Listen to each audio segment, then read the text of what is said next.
on one game. Raising the odds and elevating your experience.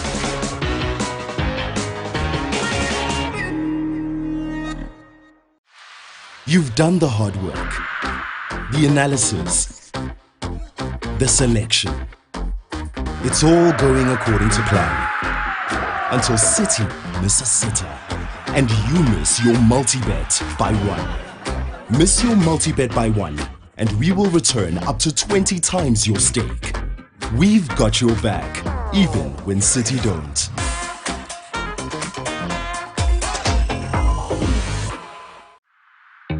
Because you pay attention, because you know more than one angle, and see more than one opportunity. We bring you Build a Bet. Multiple legs as a single bet on one game. Raising the odds and elevating your experience.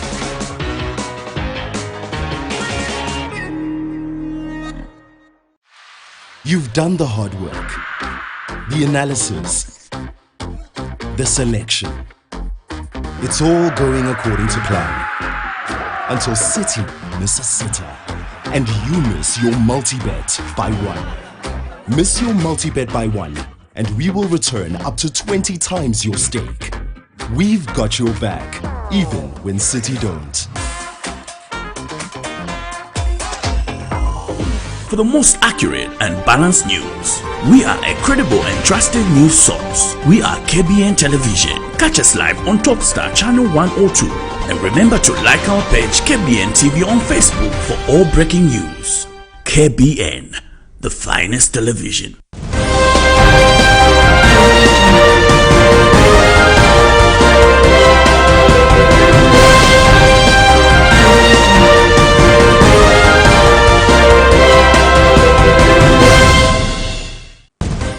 Good evening and welcome to tonight's main news on KBN, the finest television at 1930. To present it, my name is Betty Chanda. The headlines. President Lungu to continue on infrastructure development trajectory. Lusaka and Quito City Councils to resume civic duties on November 1. Government has recorded an increase in the pass rate for GCE and Grade 9 external examinations. Transparency International Zambia says Bill 10 was inimical to democracy. And in foreign news, 2 people have been jailed over Kenyan shopping mall attack. In sports news, Prison Leopards too good for Quito United in Zambia Premier League season opener. And now the main news in detail. President Edgar Lungu has said that he will continue building key infrastructure in the country to attract investors. President Lungu says it has been his dream to see the country change for the better. He has said late President Michael Chilufya Sata would not be disappointed because the vision to see better infrastructure in Zambia is now becoming a reality. President Lungu says his government will continue to fulfill his predecessor's vision to taking development to the people. The head of state has mentioned that those criticizing him on borrowing and deliberately doing so without giving the reasons on where the money is going.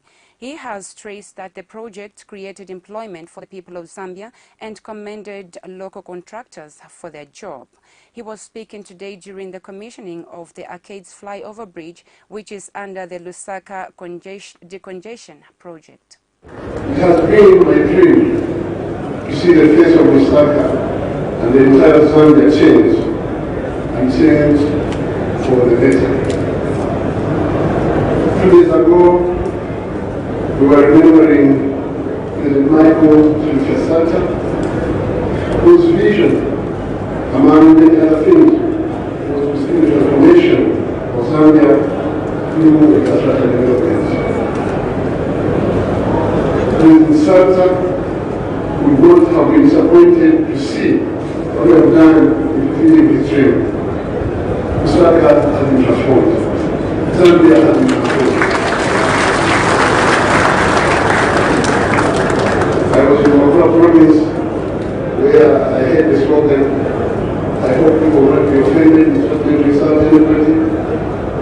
And there they have the slogan, saying,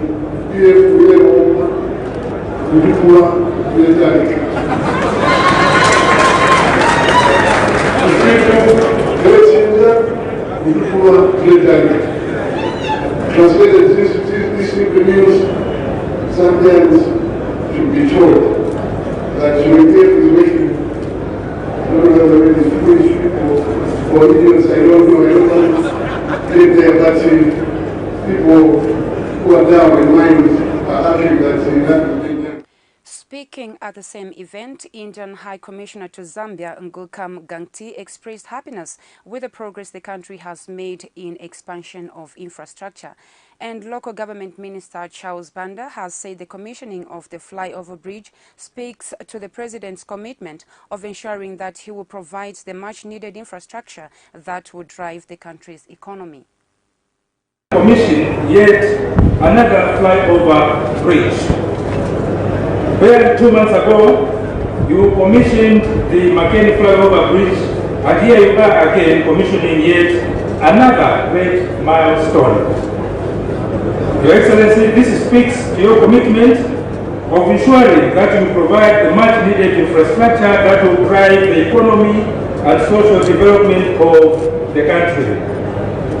This is just but one of the many milestones you have achieved towards the Zambia we want since you became President of the Republic of Zambia.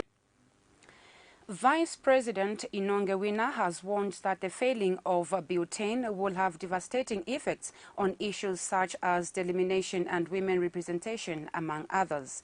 The Constitution Amendment Bill number 10 of 2019 failed to garner the support of 2/3 of members of Parliament when it came up for voting during the second reading yesterday. And Mrs. Wina says the opposition political parties celebrating over the collapse of Bill 10 should realize that many churches and stakeholders were looking forward to the Christian nation clause in the Constitution. She says the opposition parties have killed a piece of registration that would have promoted the marginalized citizens being represented in Parliament. Mrs. Wina says the bill would have ensured that people living with disabilities and women have representation in government. She told Parliament that the bill was the only chance to progress in engaging more women in decision-making positions. The Vice President says government has done its part and the opposition should not complain later on because they are the ones that voted against the bill. She was speaking in Parliament this morning under the Vice President's question time.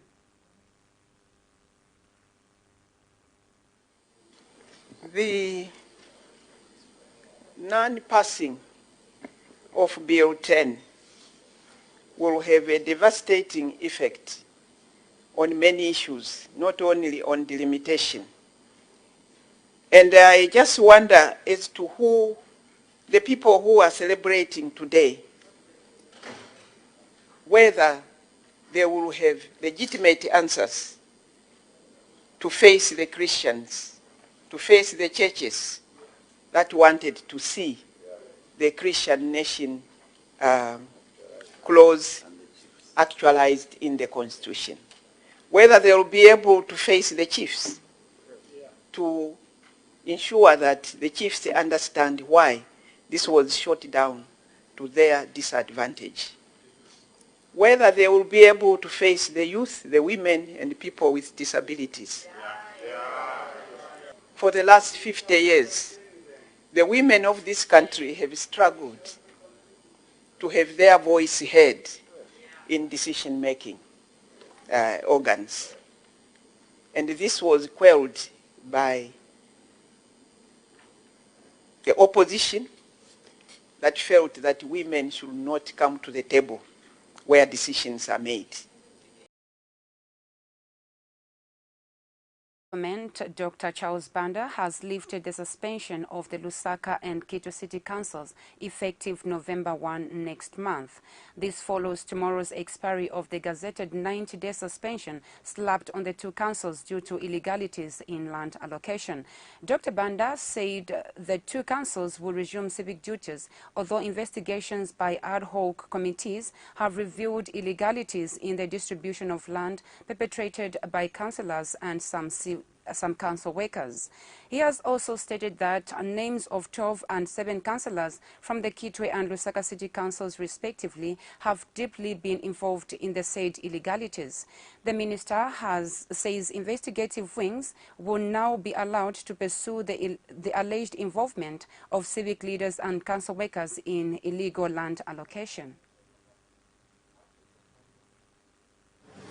Therefore, pursuant to Section 57(1) of the Local Government Act No. 2 of 2019, my ministry has, with immediate effect, lifted suspension of Lusaka and Kitwe City Councils.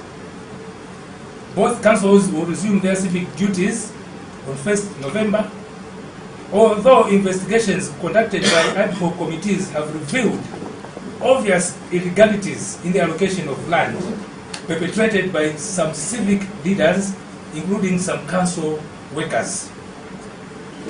This is very worrisome because civic leaders are expected to exhibit high standards of moral behavior. We have got names of those who have been perpetrating illegal allocation of land. From Kitwe, we have got about 12 names of councillors, 12 who have been deeply involved. From Lusaka, those that have come out to be very, very much in the forefront are 7. The names are here, including the misdeeds. These colleagues, we are handing them over to the investigative agencies for further investigations and prosecution. Dr. Banda has also revealed that the Lusaka City Council has been up to date with salaries since the 90-day suspension. He says a report by ad hoc committees show that apart from illegal allocation of land, some councillors interfered in the operation of the council. If you go to some of these councils, I will say this to you, Lusaka City Council, go there today. Lusaka City Council, since the suspension, the workers have been paid every month. They have been receiving salaries every month without any problem. And they've even started dismantling the arrears. The 1 billion arrears which they had, they have started dismantling. 4 months arrears, they have started dismantling. I think they've even got 1 month now. 1 month. They've only got 1 month. And they're up to date with the salaries. So it must show you that something is terribly wrong there. Something has been going wrong, and what the report reveals is that some of these colleagues of ours, apart from illegal allocation of lands, they interfered quite a lot in the administration of the council. Bringing in companies where they have got personal interest and making sure that at the expense of paying workers salaries, they have to pay the Dr. Banda was speaking at a joint media briefing in Lusaka today with Lands Minister Jean Kapata. And Mrs. Kapata has said that the land agency remains suspended at the 2 councils and will not be representing her ministry in awarding land until further notice. Over water pipes, the sewer lines, everywhere, play parks, school land, people have even gone to an extent of invading a school ground. So this will not be tolerated, definitely not under the leadership of His Excellency Mr. Edgar Chagwalungu, because he has said he doesn't want people to illegally issue land. And because of the foregoing, as Minister of Lands and Natural Resources, we will uphold and continue to have Lusaka City Council and Kitwe City Council suspended from being our agent, according to Circular Number 1 of 1995. So we will not allow them to represent the Ministry of Lands and Natural Resources. Transparency International Zambia says the country should focus on more important matters like how to deal with rampant corruption now that Bill 10 has collapsed. TIZ Executive Director Maurice Nyambe says the attention should also shift on focusing on the depreciating kwacha and the reducing civic space that is constraining the expression of free speech in the country. Mr. Nyambe has, however, expressed happiness and satisfaction by the collapse of Bill 10. He says the bill was was inimical to democracy and did not represent the aspirations of the Zambian people.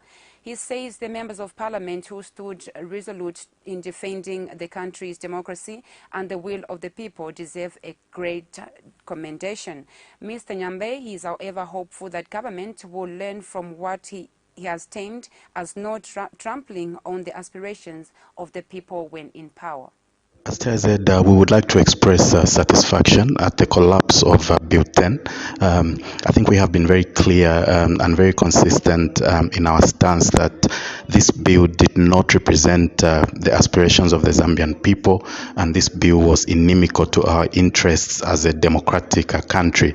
And so we would like to really express our thanks and gratitude to all the opposing members of parliament who decided not to take part in voting for this bill, and who in fact just stayed away from the house entirely. We believe that posterity shall judge them well, and would like to thank them for defending our democratic interests as Zambia and defending the aspirations of the Zambian people. I think the lesson that government should take from this is that being in power really does not give you the right to bulldoze your way or to trample your way, through people's aspirations and through, what people want, through people's interests. We hope that with, the death of Bill 10 or the falling off of Bill 10, we can begin to focus on more relevant things as a country. I mean, we've got a lot of challenges that we are facing as a country. We've got a currency that is in free. You are watching the main news on KBN, the finest television at 1930. We take a break. Do stay with us.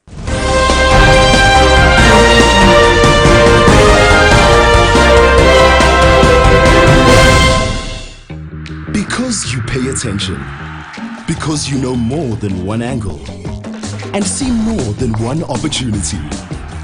We bring you Build a Bet. Multiple legs as a single bet on one game. Raising the odds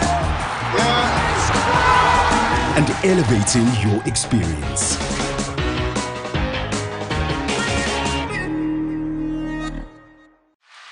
You've done the hard work, the analysis, the selection. It's all going according to plan.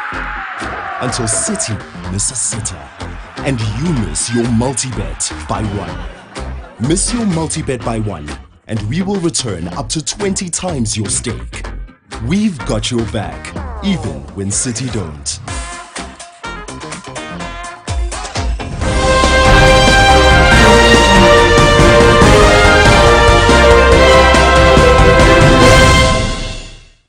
Welcome back. Thank you so much for still staying with us. We continue with the main news. Government has recorded an increase in the pass rate for both General Certificate Education (GCE) and the Grade 9 external examinations this year, despite the effects of the COVID-19 pandemic, which has interrupted human life. Minister of General Education Dennis Wachinga has revealed that 89.5% of the candidates who sat for GCE obtained their certificates from a total number of 109,547 candidates, as compared to 80.9% who obtained their certificates last year. Mr. Wachinga has disclosed that there has been an increase in the number of females registering for both GCE and Grade 9 external examination as compared to the males. He says that the increase is a good sign, as it indicates the eagerness from females to better their education. And despite more females than males sitting for Grade 9 external examinations, the failure rate for females was highly higher than males.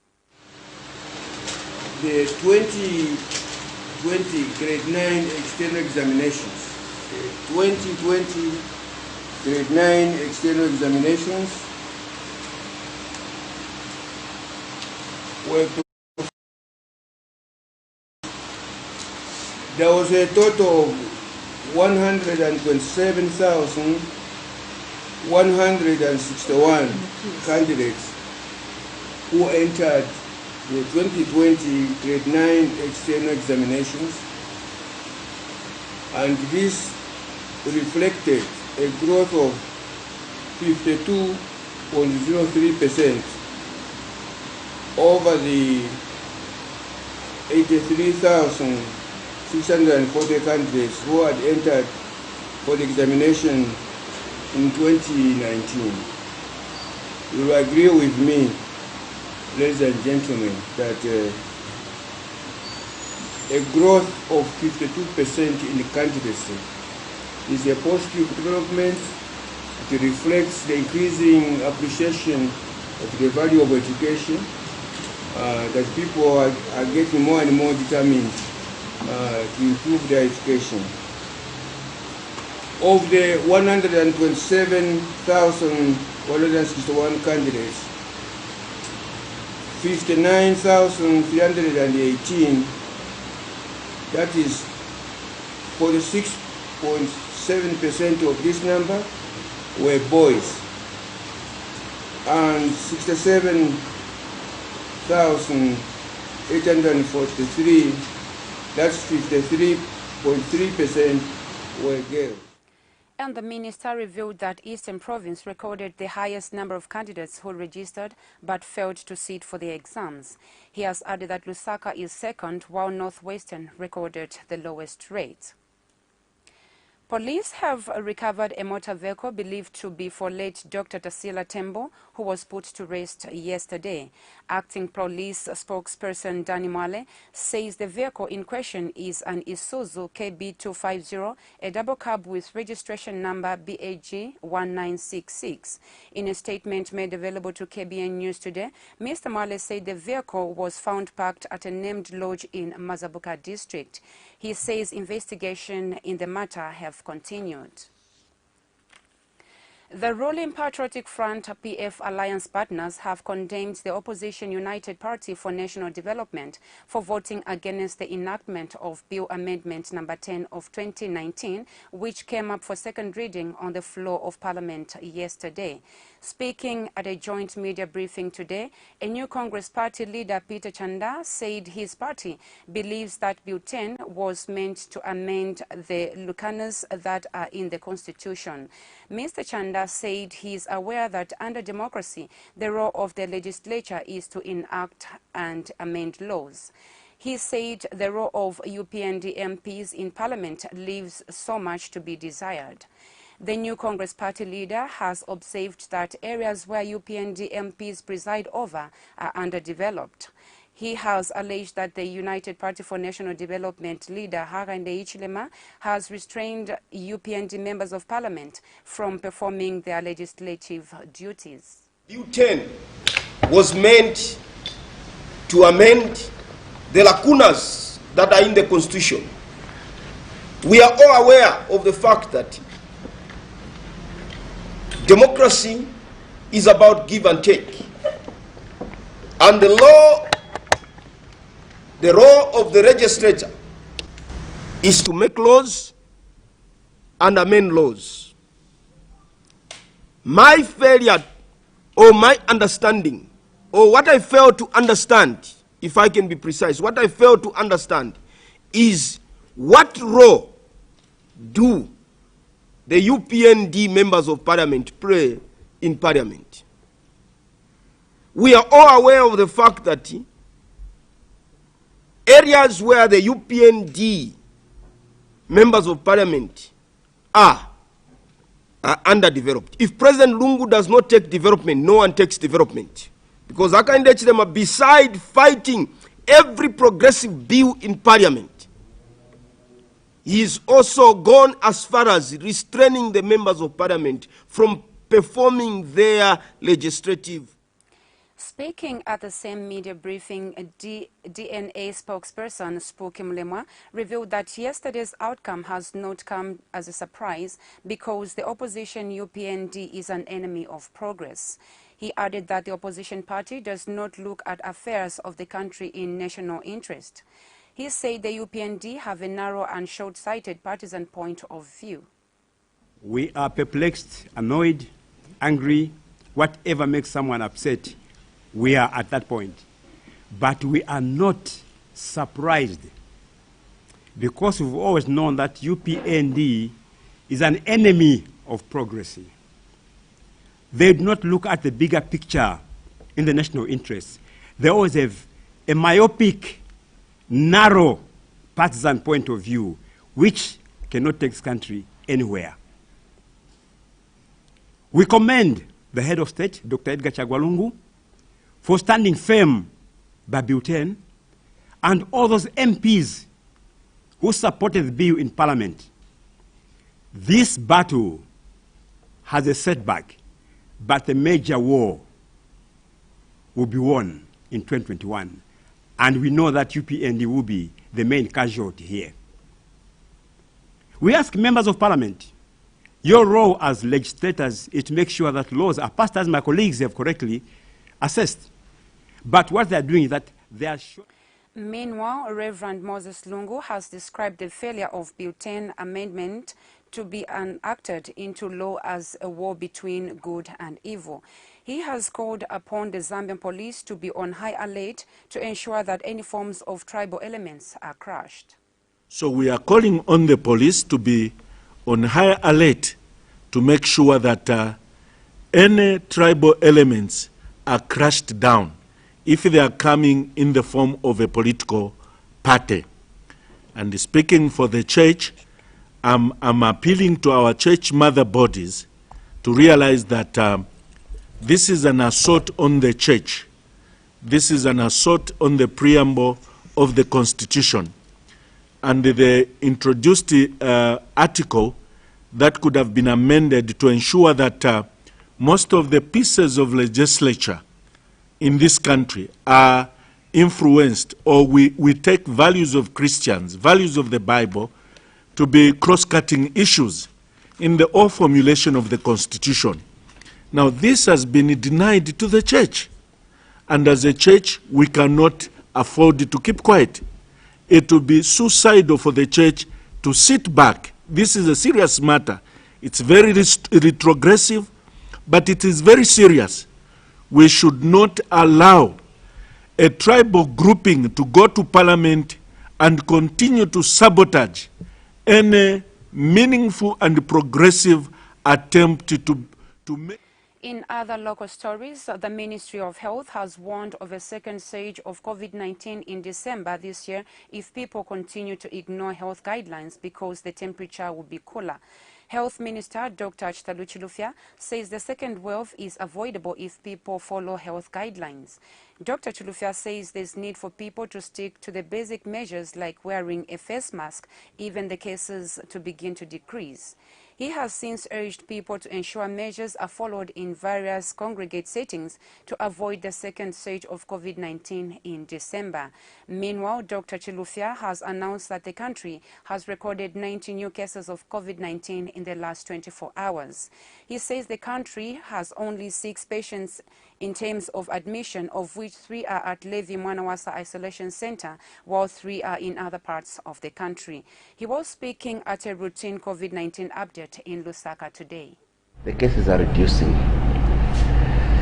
By our epidemiological modeling, if we do not emphasize the need, if we do not comply as a community to the public health measures that have been emphasized by His Excellency the President in his various addresses to the nation, by the technical teams, our projection is that, our modeling is that December 2020 may see a possible second wave.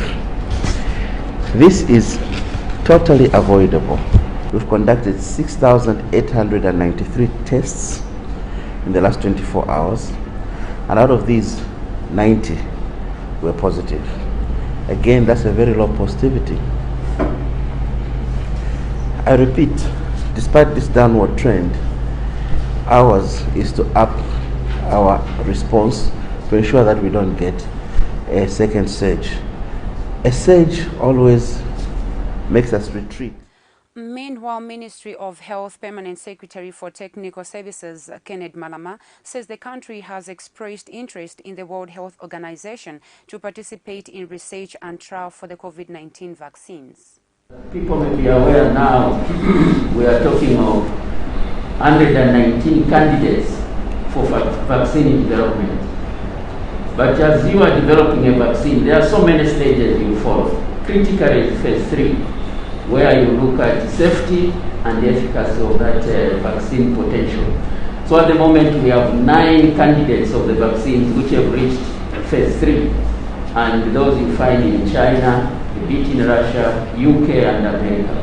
Zambia is closely following this, and we've already expressed interest as a country through the World Health Organization, and Zambia has been enlisted as one of the potential countries to benefit. We also remain open to participate in this research and trials, which will culminate into development of a vaccine. Because as you are aware, COVID-19 will be with us for some time, and as a country it's important that we participate. In foreign news, a Kenyan judge has sentenced 2 men to 18 and 33 years in jail after they were convicted of helping Islamist militants attacking a shopping mall in 2013. At least 67 people died in the assault by Al-Shabaab on the Westgate shopping complex in capital Nairobi. The state said the 4 militants who carried out the attack were found dead in the shopping center's rubble. The militants occupied the mall for 4 days in one of the deadliest jihadi attacks in Kenya. These are the only convictions relating to the Westgate attack. A 3rd man who was found not guilty on all counts of conspiracy to commit a terrorist act has been missing since the day after the verdict was announced 3 weeks ago. And finally, in sports news, the 2020-2021 Zambian Premier League has kicked off with a resounding 3-0 victory for Prison Leopards against Kitwe United at Garden Park Stadium. Simon Zulu opened the scoring for Leopards in the 11th minute with a low shot after running past Kitwe United players.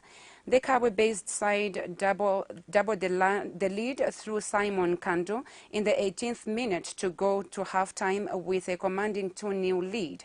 The rout was completed in the 79th minute when Junior Zulu capitalized on a mistake by Kitwe United player Boyd Mlenga to ensure a 3-0 victory for Leopards. The season opener was brought forward to today as opposed to October 31 due to broadcast reasons. With that item, we conclude tonight's main news, but before we go, the headlines once again.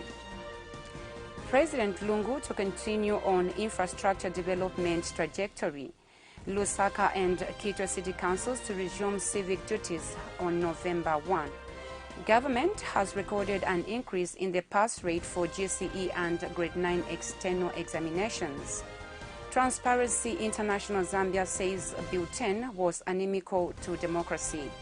2 people have been jailed over Kenyan shopping mall attack. Prison leads to good for Kitwe United in Zambia Premier League season opener.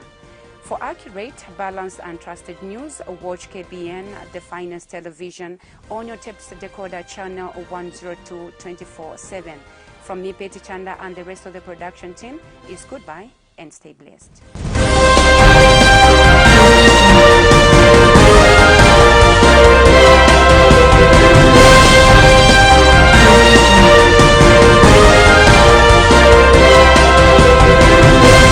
For the most accurate and balanced news, we are a credible and trusted news source. We are